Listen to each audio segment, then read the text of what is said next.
Hello, I'm Jimmy Carr, and this is my YouTube channel. Here's the full-length version of my DVD. It was a DVD when I made it, not a special. It wasn't on streamers. No, here's the full DVD of, which one is it? Stand Up. Oh, it's pretty good. It's pretty good. I'm a little bit fatter, but the jokes still work.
Well, thanks very much. I always feel slightly guilty at the beginning of a show because you all clapped and whooped. I've done nothing so far. I just walked from over there. It was easy. Anyone could have done it. You could have done it. Maybe not you, but most of you. most people could have done. I always feel quite guilty because you've given so much, I've done so little. What if I'm shit? Don't panic, I'm not. Close to comedy genius. The Guardian.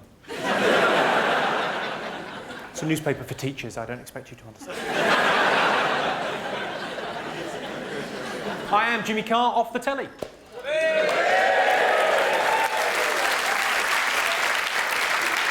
I know that because people come up to me and say, Jimmy Carr, off the telly. That tends to be less a description, more of a request. Fine. Swimming's good for you, especially if you're drowning. Not only do you get a cardiovascular workout, you also don't die. 2 ticks. I said to my girlfriend, I said, you shouldn't eat before you go swimming. She said, why? I said, you look fat.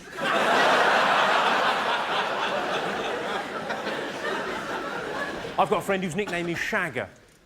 You might think, that's pretty cool. She doesn't like it.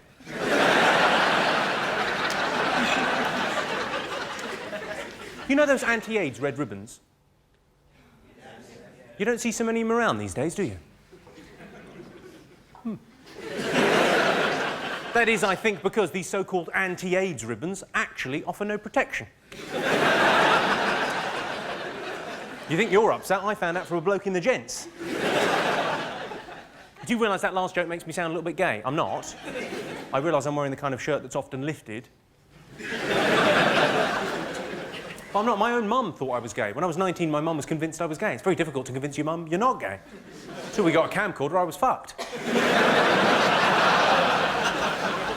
But I'm what's referred to as a gay-friendly act.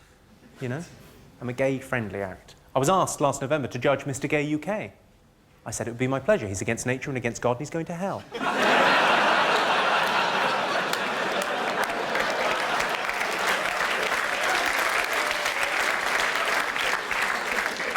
I think it's okay to tell that joke because it's almost impossible to offend a homosexual man. You know, because let's face it, if they're doing that for fun... If your idea of a good time is a cock in your arse, what do you care?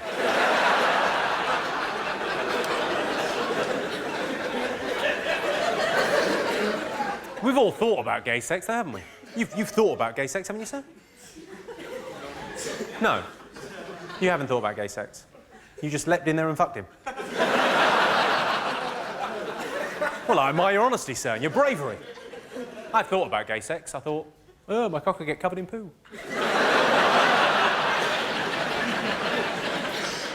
You're sniggering. What's your name, blonde lady? Who...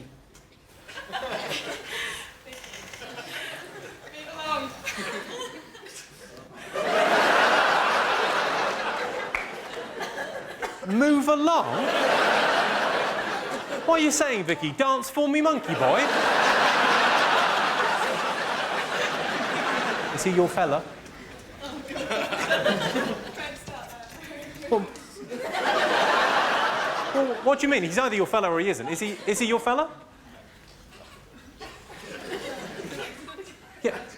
Sorry, she's saying yes, and you're saying no, and you've gone really red and you look really embarrassed. They're fuck buddies.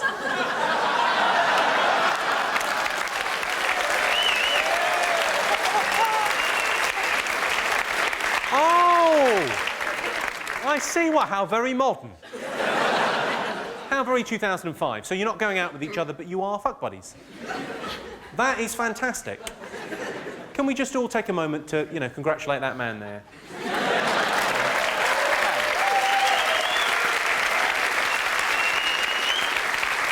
A lot of work has gone into that. A lot of work has gone into that. He's had to buy a Cosmopolitan for a couple of years. Sorry? Her parents are going to watch this. And they'll know that you're a dirty little hussy.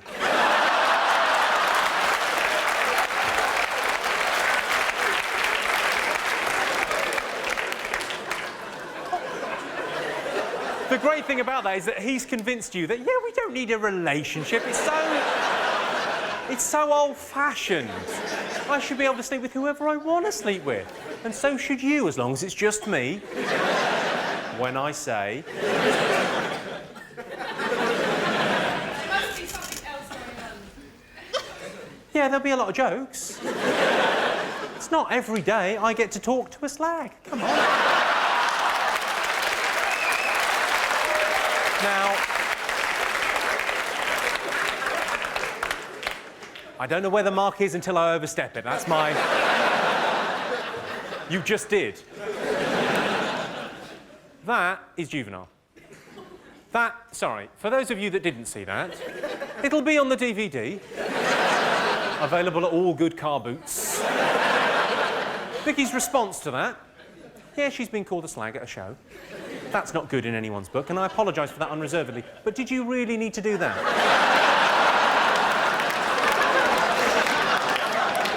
God bless you. I was doing a gig a couple of weeks ago. I got talking to a girl down the front and asked her where she was from. She said, I'm from outside Birmingham. I said, really? So am I. What part of Birmingham aren't you from?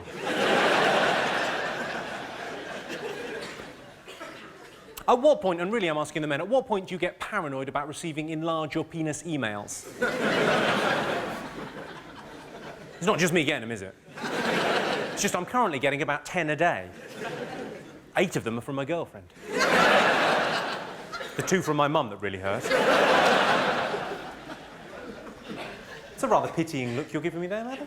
I don't need your pity, frankly. I'm not particularly well hung, but I don't mind admitting that. I'm not embarrassed or ashamed, because I know that any woman that thinks being well hung is important is just shallow. Maybe that's not quite the right term to use.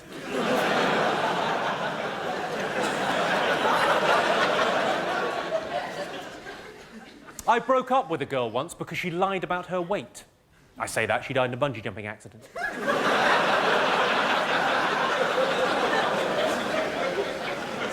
You see, because she was heavier and... Has anyone got anything he could be colouring in?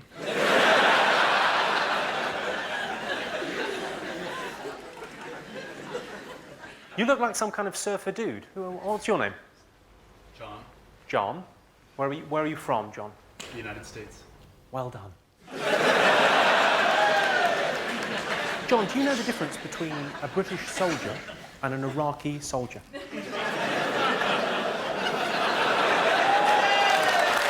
The difference? And what do you do, John? What are you doing over here? I don't need to check your papers. I'm just checking, just asking. I'm a college professor on vacation. You're a college professor on vacation. Okay, sounds like a setup for a movie. With hilarious consequences. And then he asked me for a fag. Oh.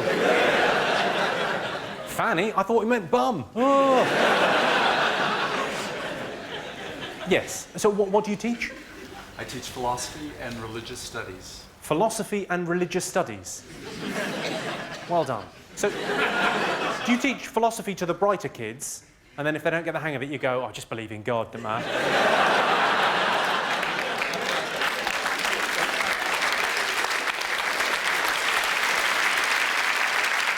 Well, I'll tell you why I've asked you all to come this evening, ladies and gentlemen. I'd like to talk to you about men that like obese women.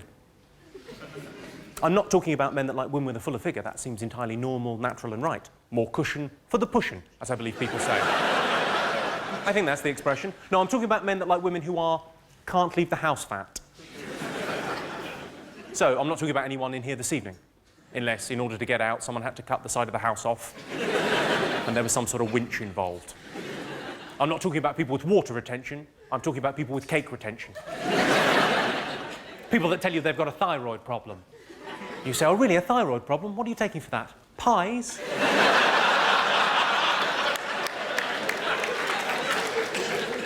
You know, the kind of girl that looks as if she makes a cracking breakfast, but wouldn't want to share it with you. I saw a thing on TV the other day, actually. It was on one of these kind of makeover shows that were on during the day. They did a makeover on a girl. She was 34 stone. It's like rearranging the deck chairs on the Titanic. I say a makeover, they gave her a fringe. Is that really going to turn the corner for a girl like that? That's what I'm asking. I don't think it will. I can't imagine the scenario where a guy, you know, he's drinking in a bar, he looks across, he sees a girl, she's 34 stone. Be tough to miss her, let's face it. He thinks to himself, she's a little bit big for me. Goes back to his drink. Meanwhile, the makeover team are in. Snip, snip, snip. He looks back, he thinks, actually, I would. It's the excuses that get me. The excuses are amazing. The camera adds £10. Stop eating fucking cameras.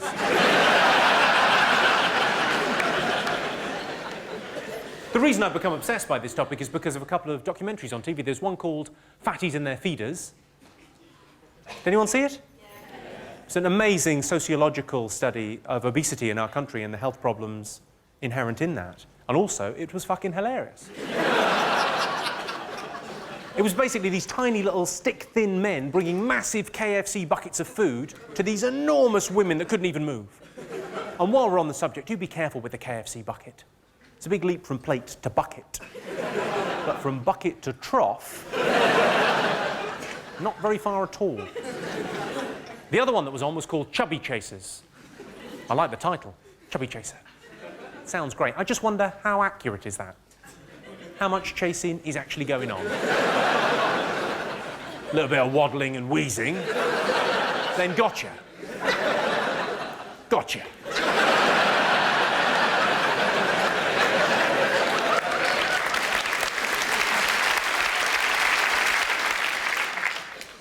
The male gypsy moth can smell the female gypsy moth up to 7 miles away. And that fact also works if you remove the word moth.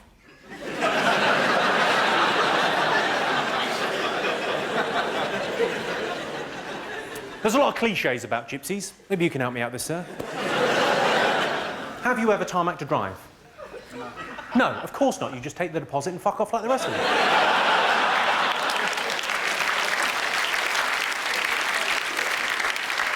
You've been what, sorry? Block-paved a few.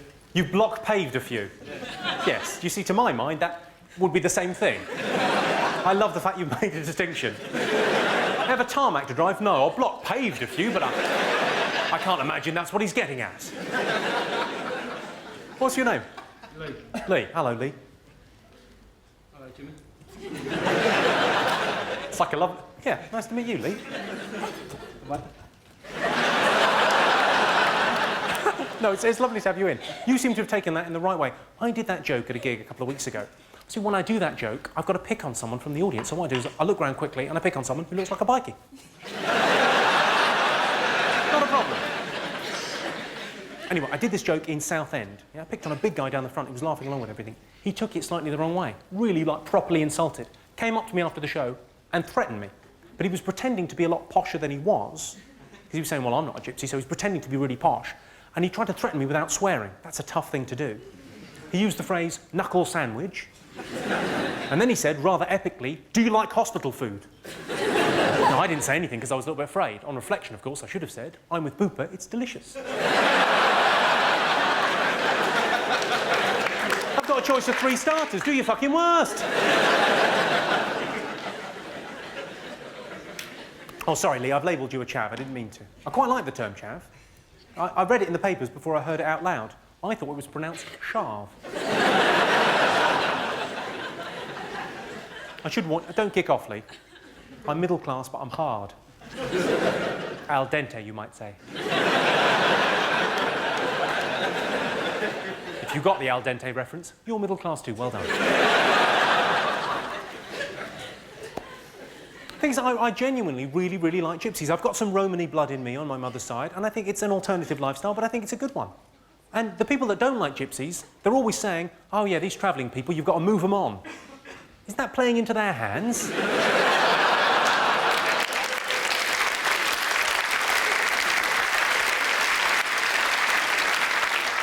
Right, well, we've done fat girls and gypsies. Religion. I used to be quite religious, and I'm fascinated by lots of religious groups. There's some brilliant ones. There's the people that wear the armbands, WWJD. Stands for What Would Jesus Do? And Christians wear them to remind them to be more like Christ in everyday life. They sort of see that and oh, what would Jesus do in this situation? Yeah. For the most part, they're very effective. They make people so annoying, you want to nail them to a cross. My absolute favourite Christian organisation of all time, it's called Christians Against Teenage Pregnancies. That's the Everest of hypocrisy, isn't it? If Jesus taught us nothing else, he taught us that the unwanted babies of teenage mums can turn out all right. You look as if you didn't quite understand that. you know who the protagonist is? It's Jesus, born at Christmas or Easter. You must have heard of him. King of the Jews, best Jew ever. He could walk on water. Well, he probably couldn't walk on water. His mum probably just exaggerated. He was probably very good on ice skates. He died for your sins. Cunt. I said to my girlfriend, I said, on Saturday, how would you like to go shopping with the girls, get yourself some new shoes, get your hair done in a different style, and then go out for a couple of bottles of Chardonnay? She said, that sounds brilliant. I said, good, because we're breaking up.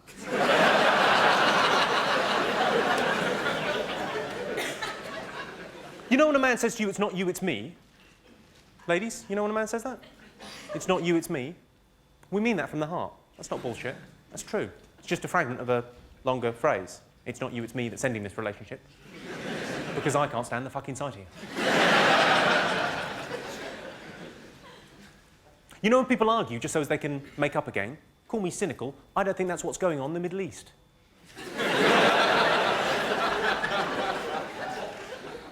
John Merrick, the Elephant Man, he was cruelly taunted all the way through his life.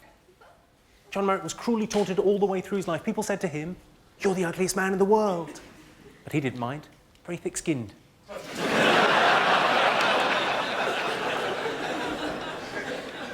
Does anyone know how John Merrick died? Anyone? In his sleep? Are you getting death mixed up with sleeping? You don't write gravestones for a living, do you? Not dead, just sleeping. Well, dig him up then. He'll be fucking livid. I know what you mean, though, because it's in the film and they take away a pillow and then people with elephant heads can't lie flat, as we all know. Yeah, if you like, why not? It's only a film. That's only a film, not actually how it happened. Any other suggestions as to how he died? Wanking. He died wanking. I don't know if you can die wanking. Hang on, I'll ask.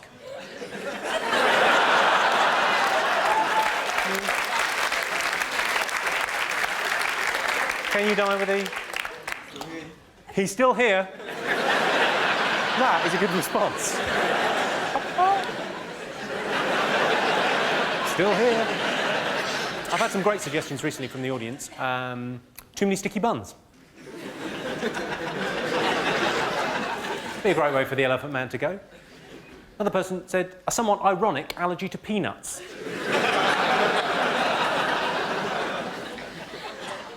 Someone suggested poachers. It's a long shot. Killed for his ivory. Yeah, it's a shame he's gone, but a lovely chess set.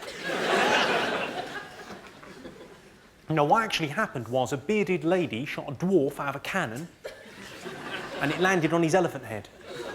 Freak accident. Come on.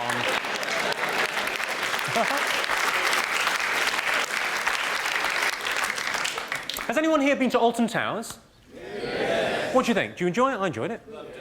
Yeah, it's great. Shit. Go on, who was that? Was you? Did you have a shit time? It was awful.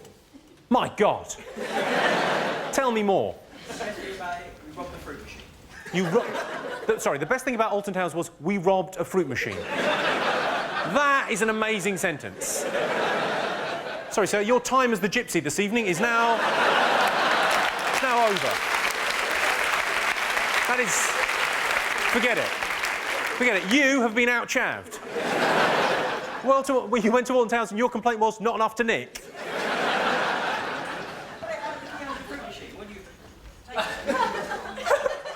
I love the way you're using now an expression of, yeah, you see a fruit machine, you rob a fruit machine. Come on, we're friends, we all, come on. You know, I'm a guy, you're a guy, we steal things from fruit machines. No! What's your name, sir? Daniel. Daniel. Well, nice to meet you, Daniel. What do you do? I work at a jeweller's in Bunch.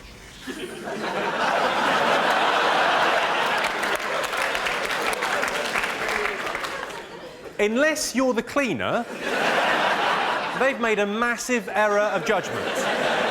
So how long have you been casing this joint? About a year. And when's the big job? This is great. Do I get paid extra if this ends up on Crime Watch? Well, I liked Alton Towers. I thought it was good. I thought, you know, Alton Towers is good. Who thought it was good? Yeah, it's all right. It's like a poor man's Disney. Sort of place you might send a child who's dying of something that isn't that serious. What's he got? Asthma? We'll have a whip round. I'm making no promises. Brittle bones? Brittle bones. Has he been to Chessington? He'll have to bring his own cap, yep. The reason I mention Alton Towers is they've got a ride that they've been advertising on TV again. It's a vertical drop roller coaster. Correct me if I'm wrong, that's a lift. Right, good. Any questions so far? How old? What? How old? How old? Yeah, fuck grammar, we're in a hurry.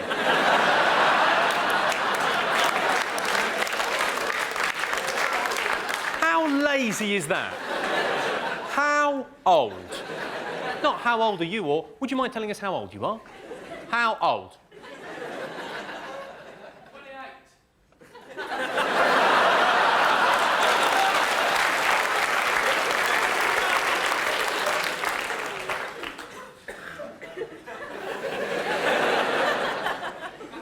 Well, have a guess. How old do you think I am? 12. You think I'm 12? Well, you shouldn't even be having those kind of thoughts about me then. Do you know they've done that in Mexico? Do you know what the age of consent is in Mexico? It's 12. That's one way to deal with a paedophilia problem, isn't it? I imagine they've still got a problem. She looked 12 to me.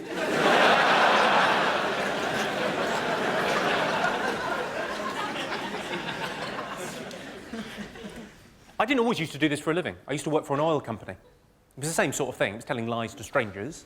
But that was a bit more awkward. That was much more, yeah, don't worry about Nigeria. That'll be fine. When I did used to work for a living, I was always very jealous of the women that I worked with because women have the best excuse for a day off sick. I love a day off sick. Marvellous. Duvet, very nice and comfy. And women have the best excuse. The best excuse, as we all know, is women's problems. And the reason women's problems is the best excuse is because women's problems is the end of a conversation. Why didn't you come in yesterday? Women's problems.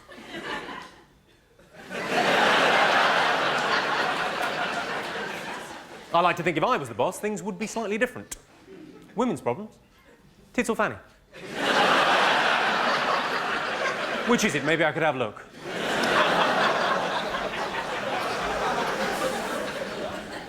Well, I suppose I should really tell you a little bit about myself. Before I do, can I just ask, you two there, you look quite young. How old are you? 18. You're 18? Yeah. Are you? Yeah. Really? Yeah. Are you adding 6 years to your age? Because you think I might be a fucking idiot? You're 18? Yeah. But you've got a growth hormone problem of some description. Not even, you're genuinely 18? Yeah. God, I've forgotten how young an 18-year-old boy looks like. Is that a bad thing to say? It's quite bad, isn't it? And your boyfriend, how old is he? What? It's my brother. It's your brother? Well, don't shag him then.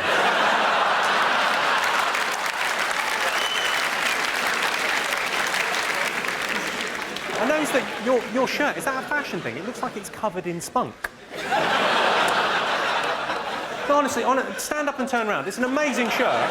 It's probably... What? Come on. Look at that.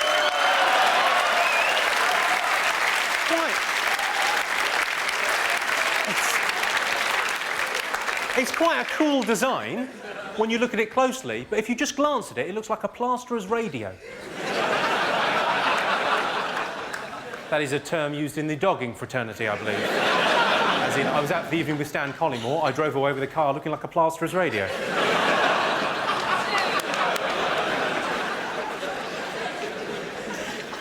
Well, I should, I suppose, you know, talk about myself a little bit. I grew up in Slough in the 1970s. If anyone wants to know what Slough was like in the 1970s, go there now. Actually, I went back recently. There's a sign as you drive in, it says Slough, twinned with Montreux. I'll tell you this much, they're not identical twins. There's no chance of getting those mixed up. In fact, the only thing you need to know about Slough is one sign that we've got at the end of the high street. We've got one tourist information sign. Most towns of any note have many. We've just got the one. You know the ones that say, you are here? Got one that says, you are here, but someone's added a question mark. So it now reads, you are here. Your travel agent is a cunt.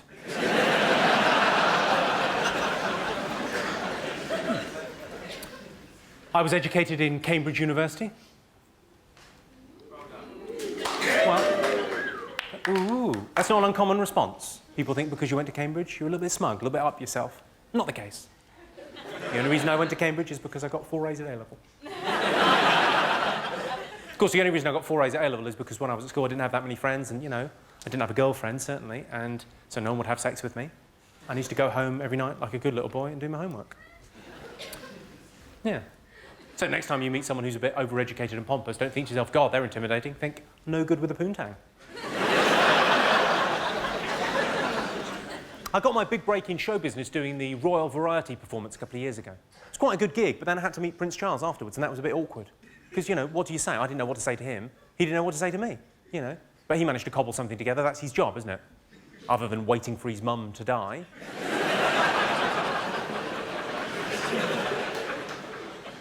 He cobbled something. He said, very funny indeed, very good deadpanery. Now, we all know deadpanery is not a real word. But it's his mum's English, he can say what he fucking likes. The great thing about being on TV a little bit is you get asked to do interesting things. I was asked last year to go on Countdown. I couldn't believe my luck. I thought, brilliant, I'll definitely do that. Because I've always had a thing for Carol Vorderman. I've always liked her. Not just because she's fit. No. Also for her mind. Although that's not what I tend to say. I tend to say I wouldn't mind fucking her brains out. Think about it, it'd take ages.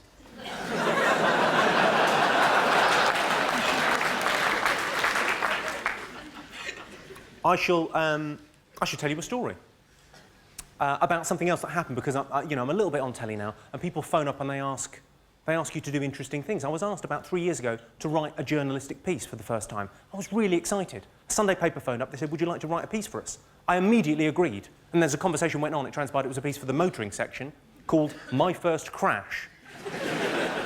I think I would have said no, but I'd already said yes earlier in the conversation. So, you know, what do you do? I said, yeah, OK, fine.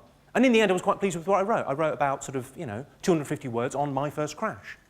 I said, well, what happened was I went on a driving holiday, flew into Barcelona, rented a car, went around Spain, Portugal, France, just staying in sort of 3-star hotels and B&Bs and just kind of hanging around, yeah?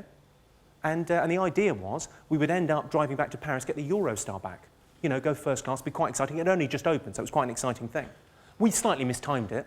So we're kind of late getting back into Paris. This is the days before, you know, sat-nav. So we've got maps out. We're trying to work out how Paris is, you know, it's a complicated city to get round. You know, it's late at night. We got cut up by loads of guys on scooters. Just in an underpass, we just clipped a Merc.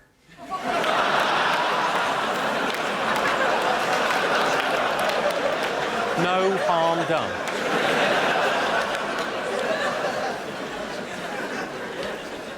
Have you all seen that incredibly powerful commercial where every time a famous person clicks their fingers, a child dies? I was watching it, I couldn't help thinking, stop clicking your fingers.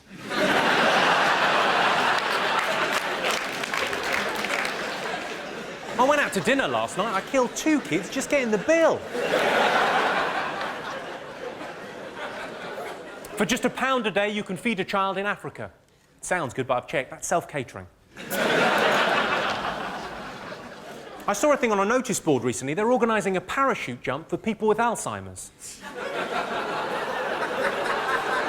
That's something that I'd pay to see. That's basically euthanasia. You all right, Grandad? Do you know what you're doing? I fought in the war. That's as maybe. 1,000, 2, 1,000. Are you my nephew?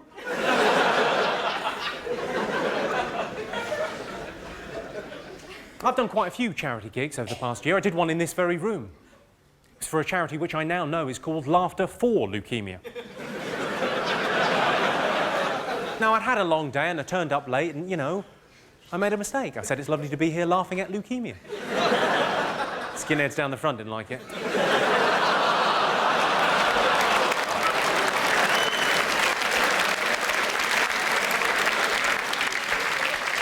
I was in Los Angeles last year. I did a gig for The Big Issue. They were relaunching The Big Issue out there, and they'd organised this big sort of gala gig. They asked me to do 5 minutes. I said it'd be my pleasure. And what they'd done, which I thought was quite interesting, they'd invited a lot of the homeless people along to the gig. So a whole section of the audience were homeless people, vendors of The Big Issue in Los Angeles. And I thought, what a brilliant thing, because you think hungry and homeless, but you don't think, you know, they could do with a night out. Night out's not the right phrase, but you get my drift. I walked out, I said, it's lovely to see so many bums on seats. This didn't translate, really.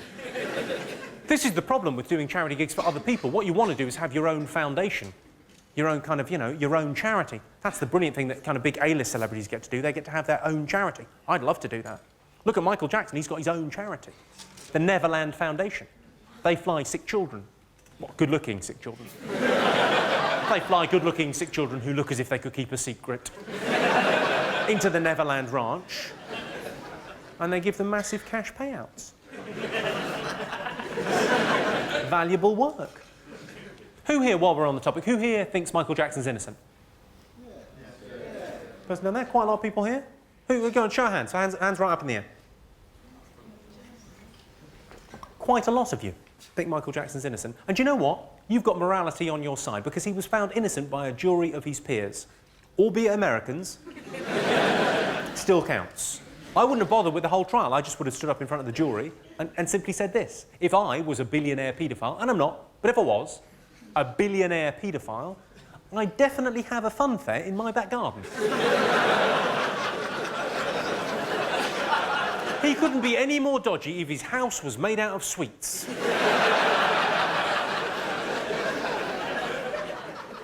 Who here's got kids?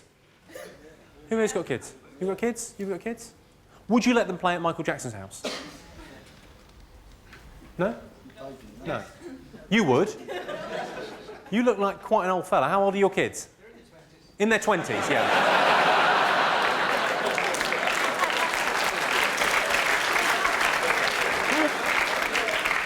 Would you have let your children play at Michael Jackson's house when they were about 12? No. For $10 million? You'd have to think about it. What I'd like to do is start a Jimmy Carr Foundation. Yeah? It's a good idea, isn't it? I'm only I'm a D-list celebrity, but, I could build and grow. I've got a couple of ideas for charities. I'd like to workshop them this evening. Good. I'm glad you're so keen on the idea.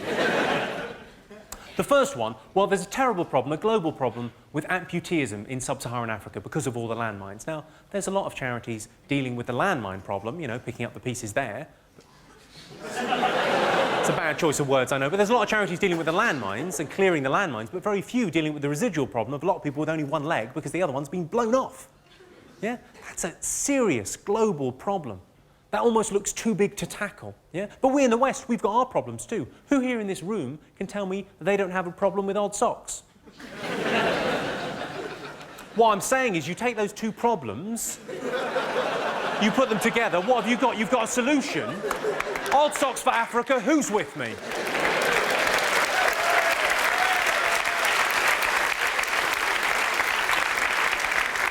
If there's one thing worse than having your leg blown off, it's the remaining foot being cold. The next idea I've had for a charity is not quite as PC as all that.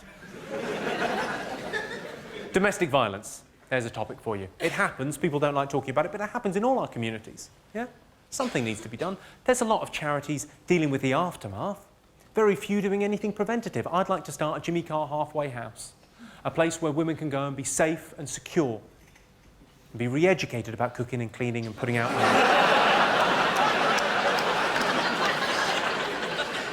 Doesn't need to happen. There's nothing sadder than seeing a woman with two black eyes. She's been told twice, she just doesn't understand. You're looking slightly disapproving there, madam. You all right? I like the fact that you two look incredibly rock and roll in a sea of middle class. What a wonderful thing. What do you do? Are you in a band or something? Me? Yeah. No, I work in a shop called Called Cyber what? Cyberdog. Cyberdog? Where do you think I got this? Hey? It's rubber on the inside. I might have a funky underpinning. I don't know what a funky underpinning is. That's how unfunky I am. Were you expecting more thrash metal at this gig? Yes, I'm sorry to disappoint. And your partner there, so you've got a similar look about you. What do you do, sir? I manage a fetish clothing shop. You manage a fetish clothing shop. Whereabouts? Covent Garden. Covent Garden. It's a great spot for it. What's the weirdest request you've ever had in the store? Someone wanted a douchebag fitted to a catsuit. Someone wanted a douchebag fitted to a catsuit. They're all words I vaguely understand, and yet when you say them, what? Hang on, what's a douchebag? It's a special facility that you attach to the catsuit so that you can defecate into them at will. Oh, a douchebag! Oh, I thought you said something else. Oh, all right. The device I have on my catsuit so I can defecate at will. Surely if you've got a catsuit on, you should really be going in the sandpit. Are you off to buy a... Did we just say defecate at will and you were off? Have you been hypnotised at some point?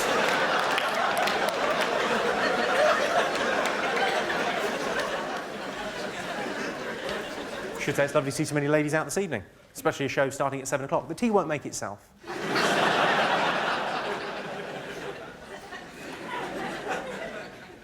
You're just staring, quietly judging. Yes, quite right. No. You look quite annoyed. I get it from him all the time. You get it from him all the time, do you? You lucky girl. I bet you love it. Sorry, it's in 1975. What do you do? I work in a bookshop. You work in a bookshop? Is it an adult bookshop? In the children's section. In the children's section of an adult bookshop. That is bad. Did you know women reach their sexual peak after 35 years? Men reach theirs after about 4 minutes. Which is why we get more done.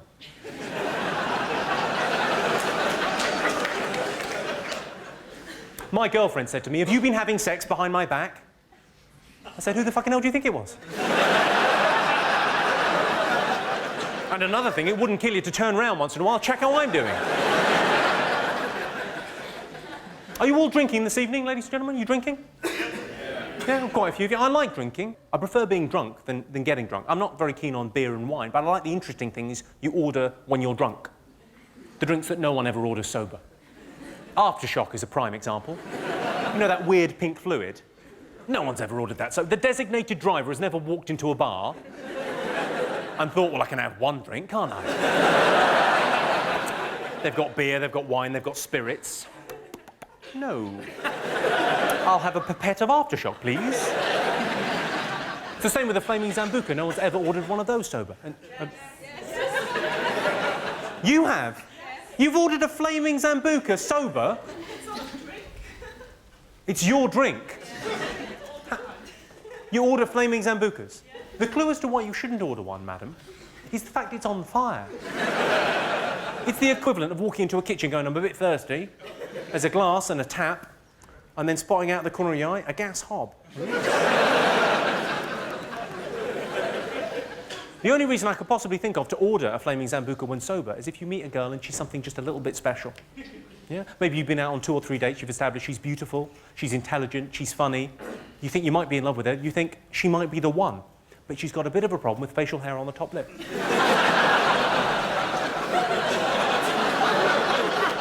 That can be an awkward thing to bring up. Much better, I think, take her out for a drink. 2 Flaming Zambucas, please. No, they're both for you. You know, and you drink Flaming Zambucas as well? Whereabouts are you from? Newcastle. Oh, of course. Sorry, I'm sorry. I'm terribly sorry. I was asking kind of a London audience, do you drink Flaming Zambucas when sober? If I thought there were people in from Newcastle... I would have said, what do you like to drink to get you in the mood for a fight?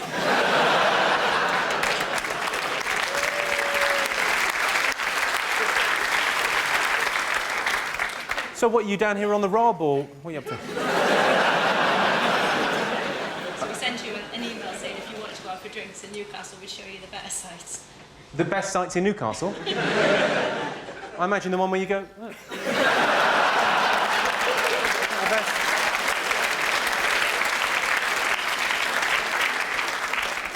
I know this isn't particularly PC, but I still can't forgive the Germans for the way they treated my granddad during the war. Passed over for promotion time and time again. On Remembrance Sunday, do spare a thought for the German ex-servicemen. At least our old soldiers are remembering winning. Now shit's their day out. I was in Germany recently doing a comedy gig. I was flown out there to do one of these corporate gigs. I thought, comedy, Germany, it's missionary work. Went out there, did a comedy gig. The gig went fine, but on the way back, there was about a 3-hour delay at the airport. Now, I thought, that's not a problem, I've got an iPod and a computer. I was quite, busying myself. I was quite happy. The guy I was travelling with, the guy that organised the corporate gig, was livid with this 3-hour delay. And he said, with no hint of irony, he said, yeah, say what you want about Hitler. At least when he was around, the trains ran on time. I thought, yeah, but think about where they were going.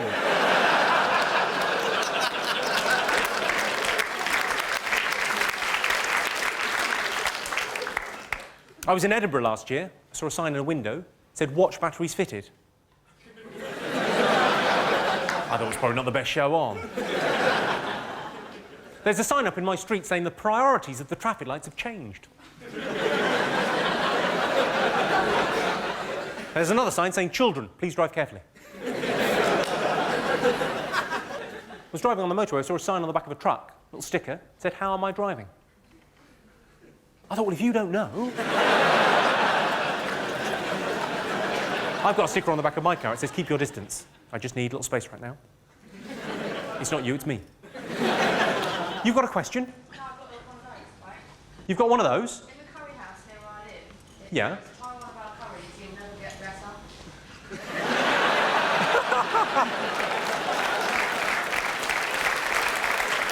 That is fucking brilliant. Do you think they mean it to be like that? Sorry, I don't know if everyone heard. It was the, in the curry house near you live. It says, try one of our curries, you'll never get better. That is fantastic. I saw a sign in the park. It said, remove dog nuisance. So I shot a poodle.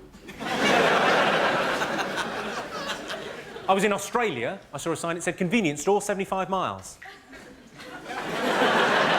No, I'm not even going that way. My favourite road sign of all time, it's a red triangle, and it says underneath falling rocks, and inside there's pictures of falling rocks. What am I meant to do with that information?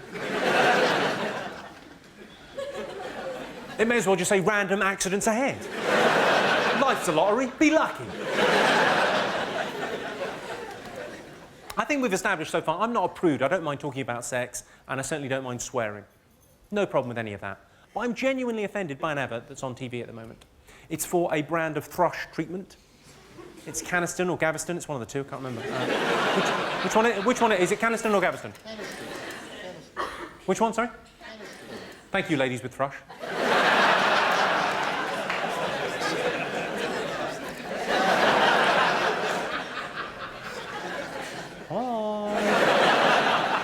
The reason I'm offended by it is I just don't see the point. Who's watching that and thinking, this is a well-made commercial? I like the actors, I like the script, I like the sort of tagline at the end of the ad. I'm going to buy some of that. I don't have thrush, but I'm going to buy some. Or who's sitting there going, that looks interesting, I might buy some of that. I'm baking bread down here.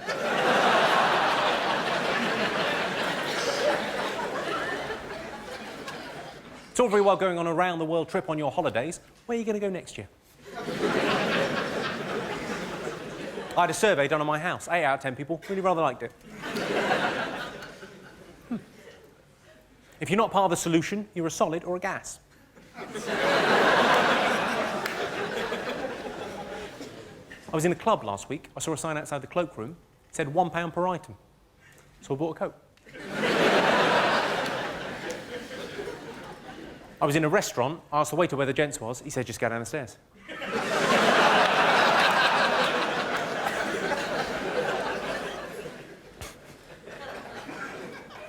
Try our curries, you'll never get better. Still having a bit of a giggle from that. My mother used to say to me, she was a very funny woman, my mother. She was a very kind of larger-than-life Irish lady. She used to say to me when I was little, she used to say, there are no strangers, just friends you haven't met yet. Don't talk to them. My dad took me to one side on my 21st birthday. He said to me, he said, Jimmy, the past is history. The future is a mystery. Right now is a gift. That's why it's called the present. I said, what, you didn't get me anything? Again? A wise old man once said to me, he said, people never really listen, they're just waiting for their turn to talk. At least I think that's what he said. I was driving through a very rough area of South London. I saw a big police sign by the side of the road. Big yellow and black thing. It said, violent crime here. Tuesday. 7:30. Can you help? No, I appreciate they're trying to bring communities together, but I don't even approve. I had a thing happen to me a couple of weeks ago, actually. In North London, close to where I live. I was walking home about 11:30 at night, and this young kid, about 15 or 16 years of age, comes running out of an alleyway at high speed. He's all out of breath and panting and clearly in some distress. He says, help, help, me and my mate are being mugged. I said, all right, calm down, take a breath. Of course I'll help. My mate and I are being mugged.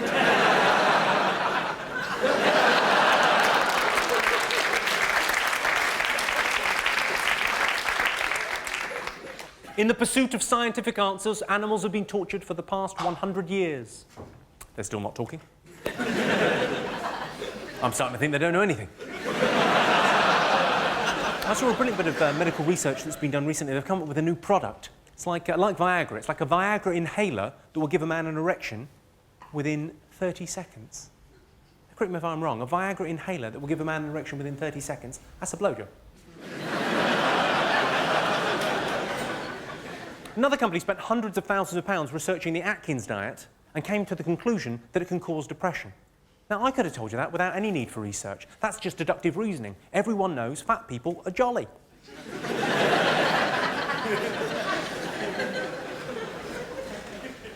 The British Medical Association are not above this kind of thing. They did some research saying irrefutably cigarettes can harm your children.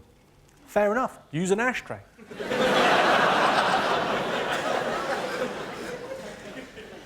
I worry about my nan. If she's alone in the house and she falls, does she make a noise?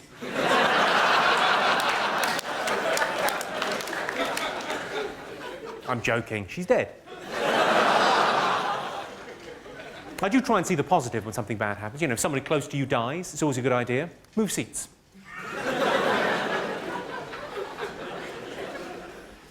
I remember when my nan was really ill in hospital, we went to visit her in Limerick, in Ireland. Went over to see her, and it was, you know, near the end, and the doctor came out, and he said to us, he said, oh no, she's very bad now. She can't breathe without oxygen. I thought, where did you get your medical degree? The internet? All I'm saying is every cloud has got a silver lining. You can always see the fun in something, even if it's, you know, something tragic and terrible. You know, we've all been to funerals, haven't we? We've all been to a funeral at some stage. It's a very sad event. But, you know, every cloud has a silver lining. You know, and a relative, an elderly relative at death's door is a day off waiting to happen.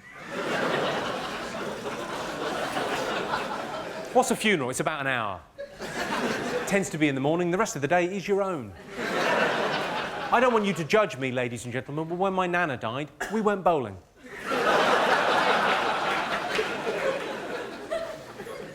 Not immediately on hearing the news, but that afternoon after the funeral, we went bowling. You know, life goes on. Not hers, obviously.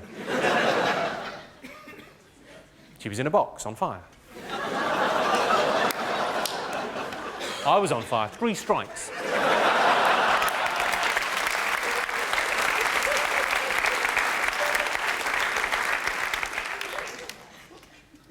I could see a couple of kind of older gentlemen. How old are you, sir? You look a little bit older than... Yeah. 70. Well, 70's quite old, I think. Yeah, nice to have you here, sir. Nice age range. What do you do? Nothing at the moment. Fine, well, you've earned that, frankly. Some of these fucking layabouts. I bet it was different in your day, wasn't it? 70, I bet you were loving the anti-German stuff, weren't you? Yeah, fuck 'em.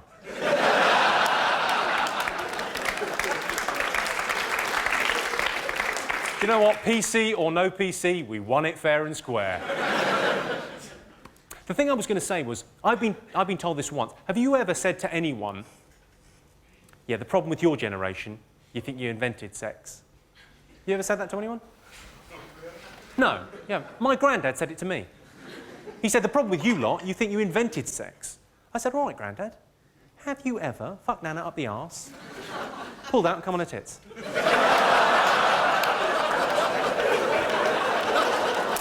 Turns out he had, that's what killed her.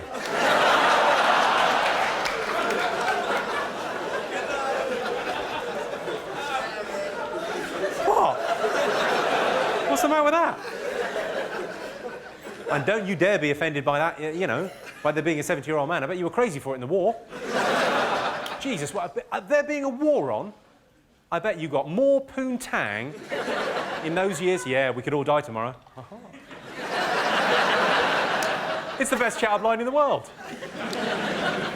Who are you here with? She looks mortified. You all right? I'm glad. I can only apologise for the last bit of material about the granddad with the bum sex and the coming. Because I imagine what I've created is the longest journey home ever.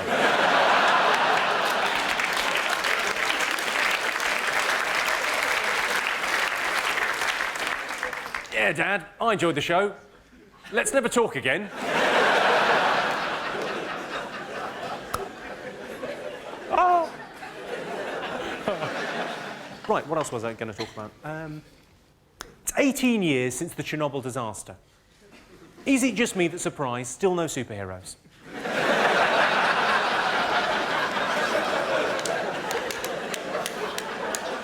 Nothing. Not so much as a giant lizard.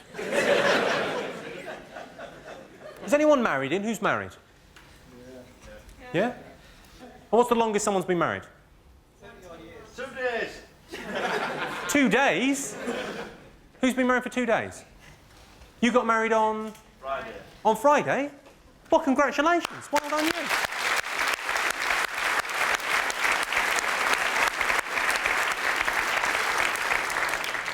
And can I ask, is she pregnant or is this a proper one? Sorry? I've done that already. You already have a child, and now you got married? Get out. Get out of my house! Well, that's a lovely thing. Oh, well, congratulations. Thanks for coming. Wow. You know, you've married that guy. He looks like a great guy, looks amazing, and clearly he set the bar pretty low early on. Where are we going on our honeymoon? We're going to see Jimmy Carr live. Well, well done. You know, good luck with it, is all I'm saying. Good luck. Because we all know a third of marriages end in divorce. I don't want to put a damper on things, but a third of marriages end in divorce, and they're the lucky ones. The others are dying. I'd rather go to jail than get married. I have thought this through, by the way. I'd rather go to the jail than get married. But, you know, if you murder someone, that's the worst thing you could do. You murder someone, you get a life sentence. You're out in 12 years. Hey! Whereas this, life means life. And in your average marriage, as opposed to prison, there is significantly less anal sex. See if you think this is romantic. Really, I'm asking the ladies. Do you think this is romantic? I've got a friend, she's getting married at the end of the summer, and her fiancé has designed the wedding ring. He's quite a talented artist. Picked out the diamond when he was down in South Africa. Quite a talented artist, done sketches, taken them to a jeweller in Hatton Garden who's putting the whole project together for him. That's romantic, isn't it, ladies? Yes. Yeah. I think it almost makes up for the fact that she's clearly marrying a homosexual. She's going to have an amazing ring, not much of a wedding night. I imagine it'll be something along the lines of, come to bed, darling. I'm just going to walk the dog in the park. We don't have a dog. I'll be in the park.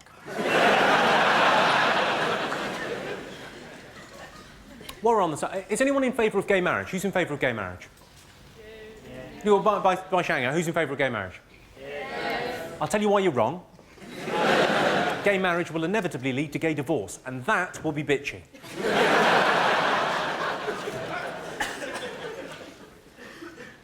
I'll tell you what happened to me recently. I was having a meeting in Mayfair in London, walked out of the restaurant while we were having the meeting, and I bumped into a guy selling the big issue. About 22, 23 years of age, and I got talking to him. I bought the big issue off him. I buy it, I don't read it. I don't mind the big issue, but, you know, magazine for the homeless, there's not one advert for a flat. They're not trying, are they?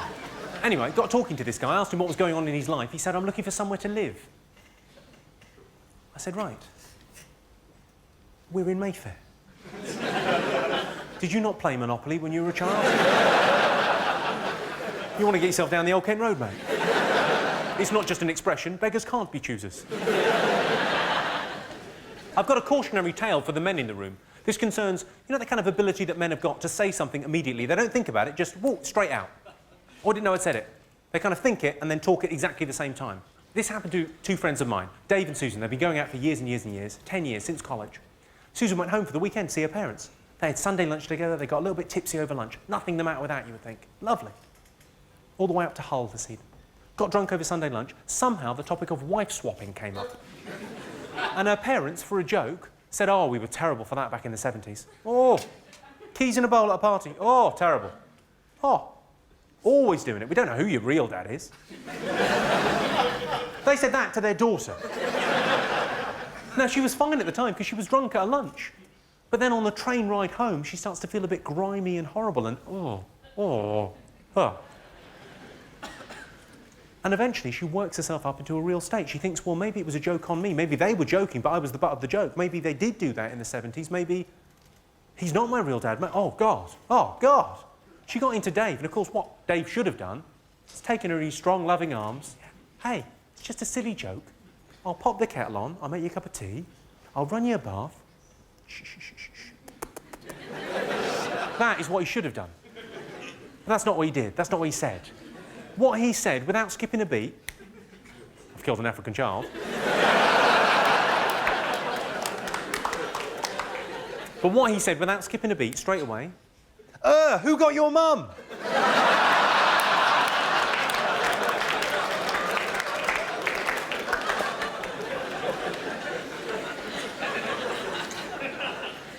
Tits or bum? Tits. Tits or bum? Bum. Tits or bum? Tits. Tits or bum?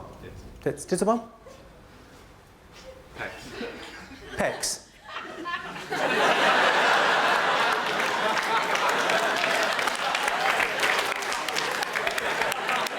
Oh, yeah.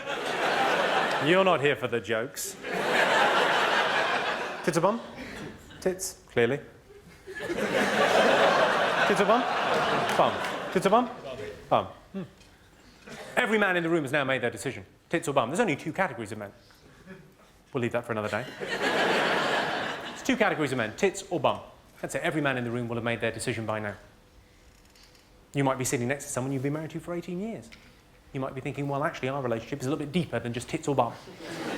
We're best friends, there's a spiritual connection, it's been going, you know. It's a little bit more than just tits or bum, Mr. Funny Man. Whereas he'll be thinking, terrific norks. The reason I mention it is because I've never heard a woman make that distinction. I've never once heard a woman say, yeah, cock, I could take or leave. But a nice set of clangers. Oh.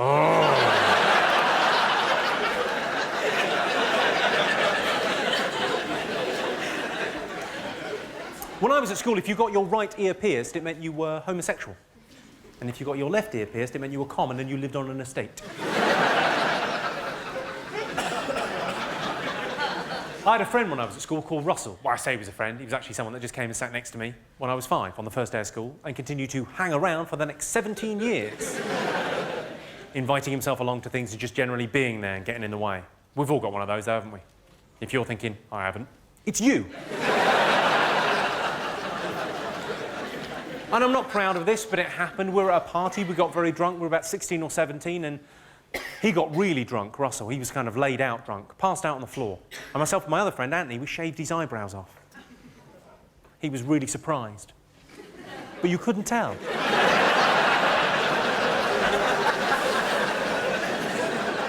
Does anyone in here work in the medical profession, by any chance? Yeah? What do you do? Ward sister. You're a what, sorry? Ward sister. A ward sister? Well done. That's a great job. I always wanted to work in the medical profession. Wanted to be a doctor. So did I. Well, maybe if you'd worked harder. No, ward sisters are perfect. Yeah, it's a great job. It's a brilliant thing. But I always wanted to work in the medical profession because, you know, I liked the lab coat and I thought the stethoscope was cool and I thought chicks would like me. Chicks would like me. I'm not quite sure what I was thinking. But I could never become a doctor because I didn't have the chemistry or the maths or the physics you needed to get in. And also, I'm quite an uncaring person. If someone's sick, I sort of think, fuck them. But I think I found a hospital in South London where I'll be able to get a job. It's the Wandsworth Hospice for Incurable Diseases. How tough could that be? You'd stroll in about 11:30, chat up with a couple of nurses, you know, check what's for lunch. A patient would come up.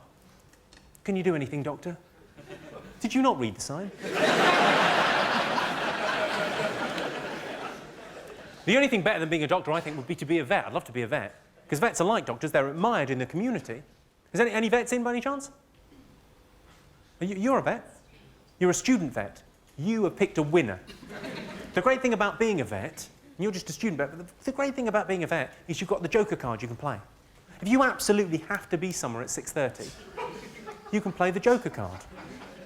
The big injection. If you can't work out what the problem is, or it's too much bother, whoop, gone. That problem has gone away.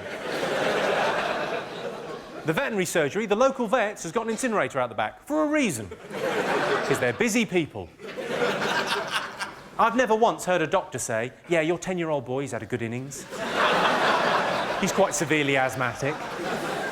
You know, we could keep him alive with pills and injections and whatnot, but it's quite expensive and a little bit messy. It'd be much easier if I just put him off to sleep with this. And vets always try and sweeten the deal as well, with the, I could take care of the body for you. Yeah, for £75. It's a spaniel, I live next to a canal. You work it out.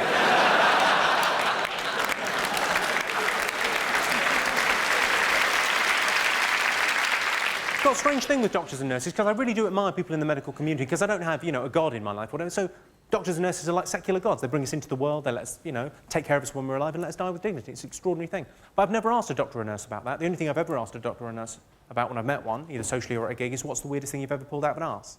I'm a gynecology nurse, so we don't generally pull out that orifice. Really? You pulled anything interesting out of the other? Batteries, balls, hairballs, tops of hair tops. Sorry, hang on. Slow down. Batteries, corks, bottle tops, pebbles, tops of hairspray cans. That wasn't all one lady, was it?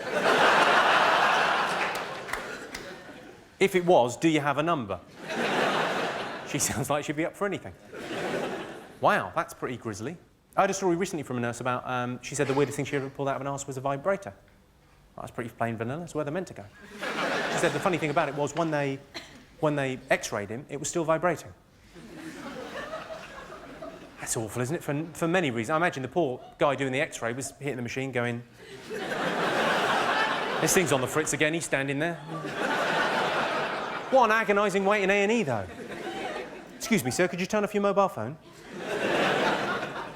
It's not a mobile phone. Well, what is it? I've got a prosthetic cock vibrating my arse. As you were.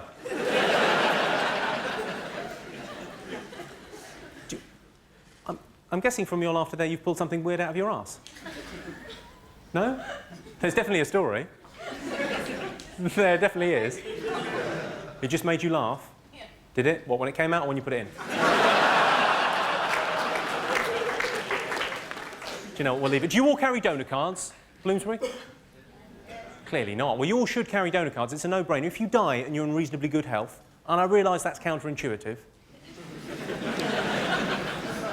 but if you die and you're in reasonably good health, you can help 70 people. 70, not just one or two, not just the major organs. They can take so much. They can harvest the body and help so many people. 70, they reckon. You should all get a donor card. The only thing I've written on my donor card is a clause in biro. I've said I'd like all 70 things to go to the same person. Because that way it's less of a donation, it's more a hostile takeover. It's just me with new kidneys. Hooray. I went out to dinner with my girlfriend, and out of nowhere she said, "Would you still love me if I was a cripple?" I thought, hang on. That's a silly question. I'd leave if you put on half a stone. Obviously, I didn't say that. I said, yeah, I'd prefer it.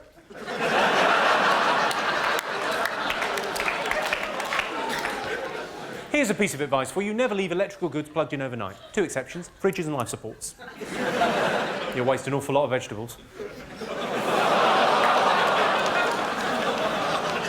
Hang on, that was a bit harsh. We better do something a bit lighter.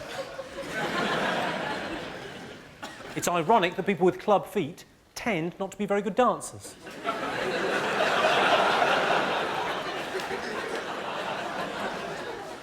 Has anyone here read Stephen Hawking's Brief History of Time? Did you understand it all? No. Well, fair enough. I understood about half of it. I think that's pretty good going, though, when you consider he wrote it with a straw. Cut him some slack. There's bound to be some typos.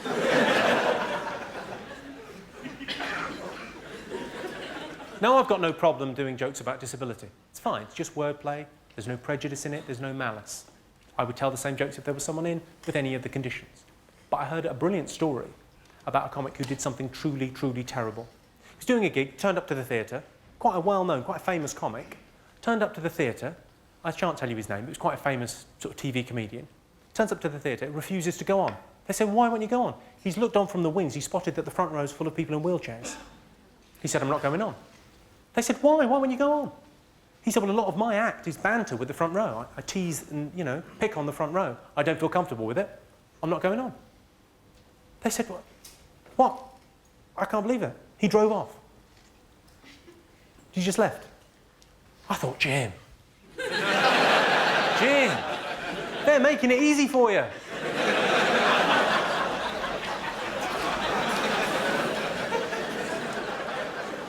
What is it about being blind that makes you want to walk the dog the whole time? Say what you want about the deaf.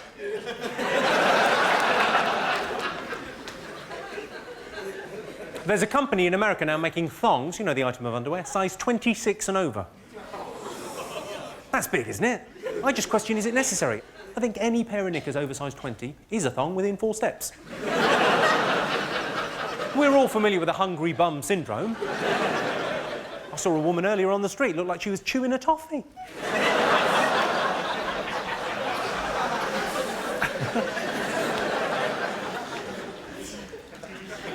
I've discovered, gentlemen, the worst thing you can say when your girlfriend says to you, does my bum look big in this? Is not yes. The worst thing you can say is, let me step back, get it all in.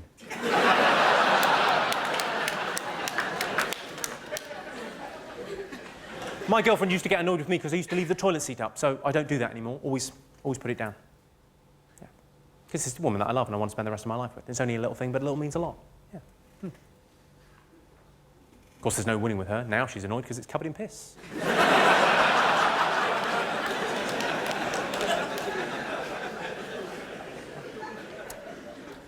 They say don't masturbate, you'll go blind. Yeah, only if you get it in your eyes. Aim away. Who do you think about when you masturbate? Her? So do I, she's lovely. That was a good answer. You think about your partner when you masturbate. I think I'll put my hand on my heart, speak on behalf of every man in here and say, when we masturbate, we think about you ladies. We think about our partners, our wives and our girlfriends. Yeah? We think... We do. I do. I always think of my girlfriend. I think, Ocean's walk in. She doesn't even know I've got these magazines. I'd like to end by talking about threesomes, because it tends to divide the sexes. Most men would be quite up for a threesome with 2 girls. Most women don't really fancy that action. If you're asked to bring a friend, you tend to get a little bit offended. And I think it's because men are such bad communicators. You know, when we ask for that, women sort of hear, oh, what? I'm not enough woman for you. You need 2 women to satisfy you because you're such a big man. That's not what we're saying, ladies. What we're saying is, wouldn't it be brilliant if after sex there was someone there for you to talk to? So, Jimmy Carr, thank you very much indeed. Cheers. Good night. Thank you. Thanks very much.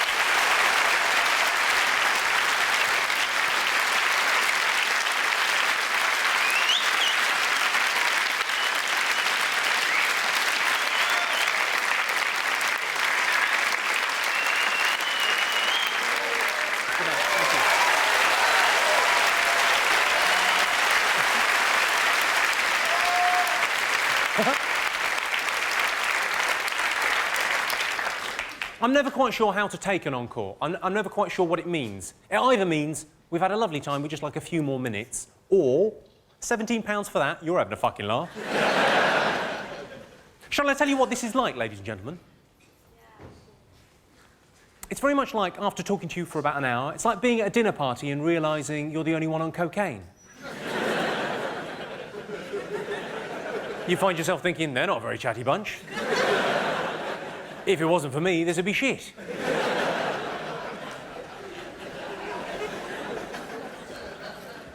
I was going to tell you a story about a gig I did recently.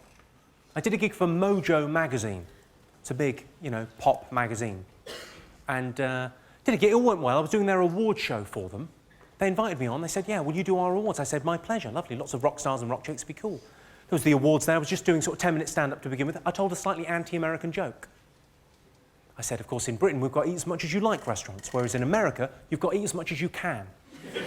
You've added that important ingredient, competition.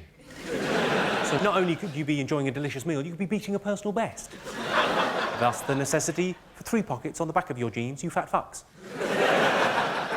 And a voice from the back of the room shouted, fuck off! I thought, I presume you're American, are you? He said, yes. I said, think of it as friendly fire.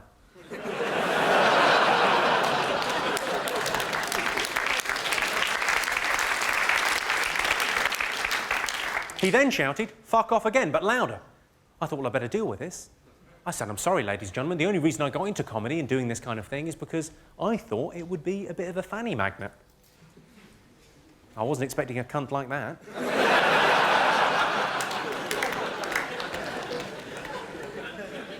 At which point, the editor of Mojo magazine, who was sitting just down here, got up and looked like he was going to come around and pull me off. Not like that. That was funny, well done. No, you go ahead.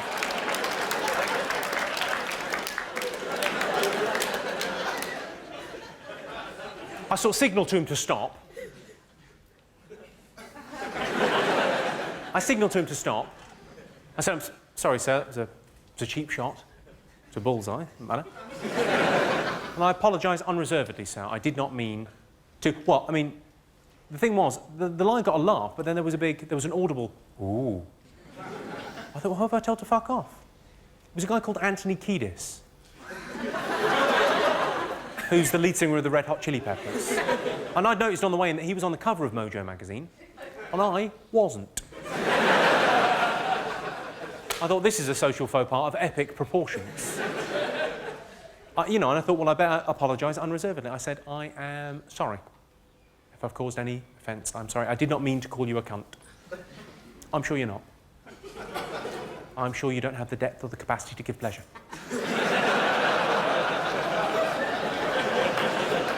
I'd say comfortably 4 minutes later, I was presenting him with a Lifetime Achievement Award.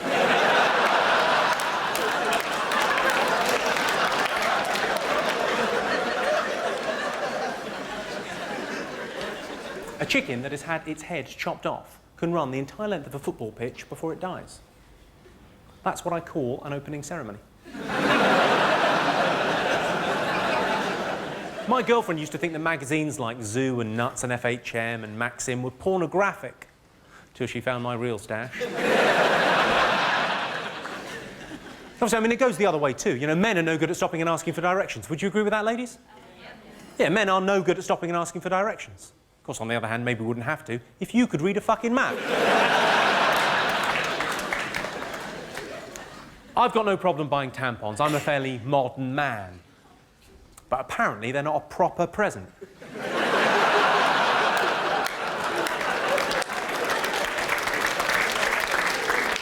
Happy birthday, Mum! Listen, thank you very much for coming out. You've been a great audience. Thank you. Cheers. Good night. Thanks very much.